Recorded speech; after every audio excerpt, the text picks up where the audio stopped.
Cette victoire nous met sur le podium à l'heure où on parle. Voilà, on est troisième, il fallait qu'on gagne par 2 buts d'écart. Et gagner par 2 buts d'écart, le meilleur score ce soir, c'était 2-0. Parce que ça voulait dire qu'on était capable de faire un clean sheet, de garder notre cage inviolée.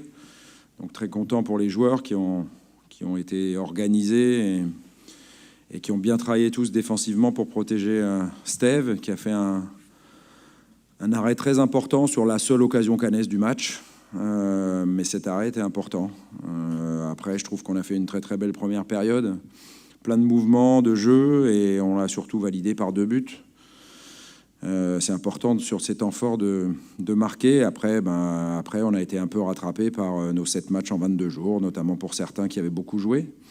Même si le duo de milieu de terrain, Luis Gustavo, Kevin Strootman, a été énorme ce soir dans le travail défensif notamment, et dans les ressorties de balles aussi d'ailleurs.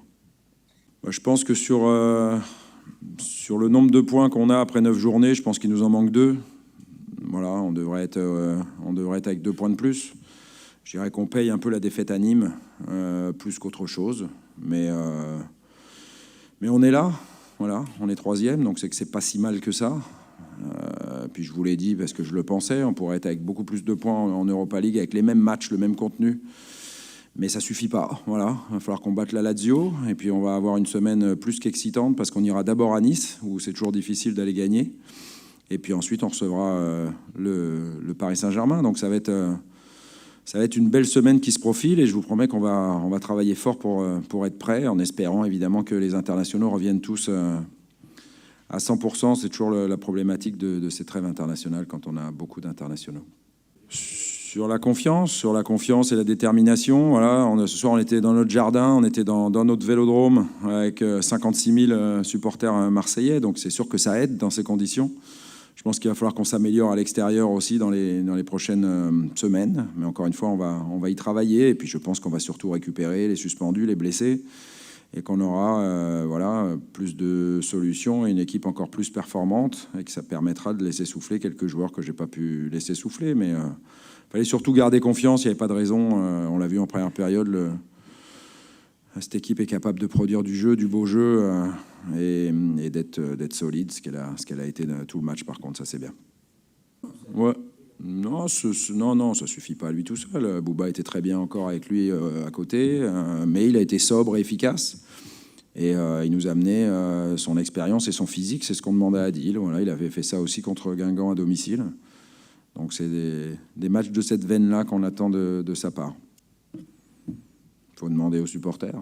Moi, je ne peux pas répondre à leur place, mais on a un vrai 12e homme, c'est ce que j'ai dit tout à l'heure. Ce soir, il y avait 56 000 supporters marseillais, quoi. C'est quand même assez exceptionnel. Et voilà, on s'est défoncé, on a donné tout le carburant qu'on avait. C'est ce que j'avais dit avant le match, on avait besoin de leur soutien, parce qu'il y a des joueurs qui étaient fatigués. C'est ce qu'ils nous ont donné, notamment en deuxième période. Je pense qu'on leur a donné du jeu et des buts en première. Et en deuxième, c'est eux qui nous ont aidés à tenir, à courir, à ne rien lâcher. Et du coup, à ne pas concéder beaucoup de situations, voire pratiquement aucune. Donc c'est un vrai plus qu'on n'a pas eu malheureusement contre Francfort, mais dont on aura besoin sur les prochains matchs à domicile, notamment la Lazio, même si on aura de nouveau des virages bien vides malheureusement. Et puis après, il y aura la confrontation contre le PSG, mais avant ça, il y a Nice, et c'est à l'extérieur, donc voilà. Non, c'est un football beaucoup plus juste, je me suis déjà exprimé par rapport à ça. L'avantage maintenant pour les arbitres, c'est qu'ils peuvent corriger ou confirmer leurs décisions quand c'est nécessaire. C'est ce qui s'est passé ce soir, donc il faut juste maintenant leur faire confiance à 100%. Il y aura toujours des actions où, ici dans la salle, il y aura 50% de pour et 50% de contre. Ça veut dire qu'il n'y aura pas de certitude. Et là, l'arbitre central, l'arbitre principal reste le maître à bord et le seul capable d'émettre une décision qui soit la plus juste possible. Mais encore une fois, voilà, j'ai rien à dire. J'ai dit que quand il y aurait la VAR, j'aurais plus rien à raconter sur l'arbitrage, parce que c'est un football beaucoup plus juste, et ce soir, ça s'est aussi passé comme ça.